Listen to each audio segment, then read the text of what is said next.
তোমাকে সবার পরিবারে যেতে হবে। হ্যাঁ, তোমার নিজের কন্টেন্টের দিকেও ধ্যান দিতে হবে।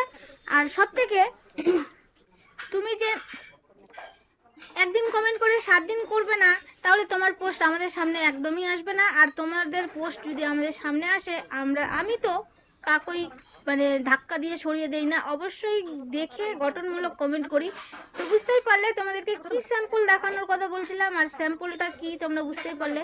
যারা সত্যিকারে ফেসবুকের গাইডলাইন মেনে কাজ করে তাদের কিন্তু ফলোয়ার্সের অভাব হয় না, আর ফলোয়ার্সের পিছনে দৌড়েও বেড়াতে হয় না।